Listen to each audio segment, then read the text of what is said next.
May mga bahay na nasunog sa Bukidnon at Cagayan de Oro City, habang sa isang natupok na bahay sa Bacolod City, 2 bata ang nasawi. May report si Oscar Oida. Abot-abot ang hagulgol ni Jovina Natalio sa sinapit ng kanyang 2 anak. Nang masunog ang kanilang bahay sa Bacolod City, natrap sa loob ang mga anak niyang 8 at 6 na taong gulang na iniwan niya lang saglit para bumili ng pagkain. Ang ama ng mga bata na nasa kabilang bahay lang, hindi raw nagising habang nangyayari ang sunog.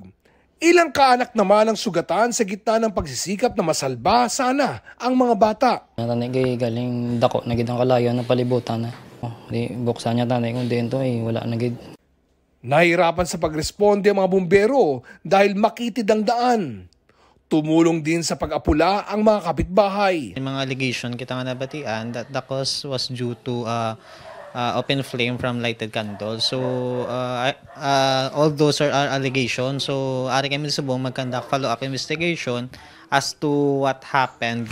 Nangangalit na apoy naman ang tumupok sa 2 palapag na bahay na ito sa Manolo Fortich, Bukidnon. Dahil fire station ang katapat nito, agad nakaresponde ang mga bumbero.